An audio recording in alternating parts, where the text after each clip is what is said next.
Hey Wranglers, Mr. Wagoner here, and I have a really fun garden challenge for you to do at home. We can't really come up to the Westcliff garden right now and grow our veggies and our flowers, but we do have a fun challenge for you to do this at home. It was something you found in your bag that your parents got during drive-through Meet the Teacher, and it's a form, and it's all about, well, growing the biggest bean plant at Westcliff. Let's take a look at that form now.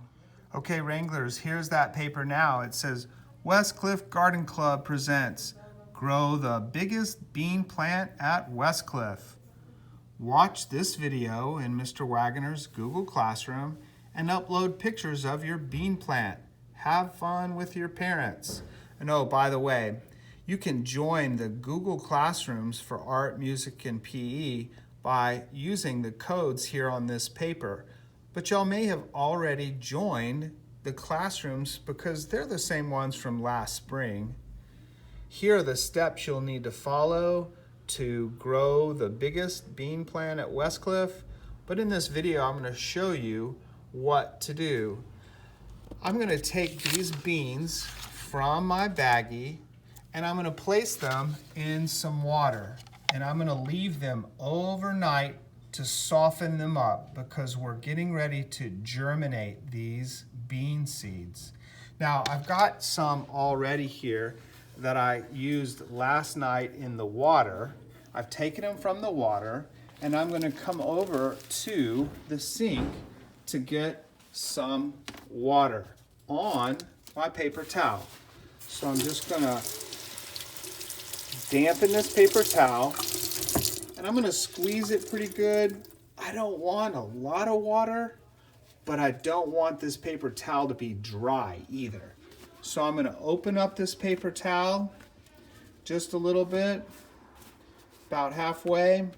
I'm going to take those beans that I got out of the water that I soaked all last night, and I'm going to put them in that paper towel, and I'm going to fold this paper towel over and pat, pat, pat. Now, I'm going to take this paper towel and I'm going to put it in my baggie, just like this. Okay, so I've got my paper towel, my beans are in there. This is really important. Notice, I did not Ziploc that baggie. Don't close that baggie because you want some air to get in there. Now, I'm going to take a piece of tape. I'm going to take this baggie and I'm going to tape this baggie to a window.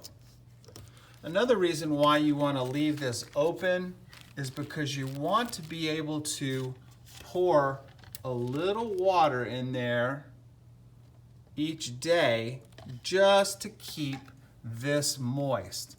If they start to dry out, they won't sprout. So let's say that I've checked back and I've got some sprouts in my beans. They're ready to transfer to some soil. Boys and girls, notice I just have a little container. You could use any kind of little cheese cup or yogurt cup, anything that you want to recycle. I got this out of recycling, but I do have some holes in my container. Be sure to ask your mom or dad to help you. Do not try to cut holes in that container on your own. So I'm going to take my soil. I'm going to place my soil. You can get good old dirt right out of your yard by the tree, or go to the park, wherever you find some soil, and just get that soil. Now, I'm going to take this guys right here, and when it's time to plant those seeds, I'm going to do this. I'm going to say, okay, I'm going to pretend that I have a sprout on those beans already. I'm going to take my thumb and I'm going to put my thumb right in there. See how I just poked a little hole with my thumb? Now I'm going to drop that bean right inside there, and I'm gonna cover it up. Poke my thumb, drop it in, and cover it up lightly. Then I'm gonna take just a little bit of water, and I'm gonna water this. Now, I'm gonna let that germinate, and those little sprouts are gonna grow, and the bigger they get, then I'm gonna take them and transplant them into a bigger plant, because my goal is to grow the biggest bean plant at Westcliff. Well, guys, I hope you enjoy this activity and post some pictures in the Art Google Classroom. Thanks.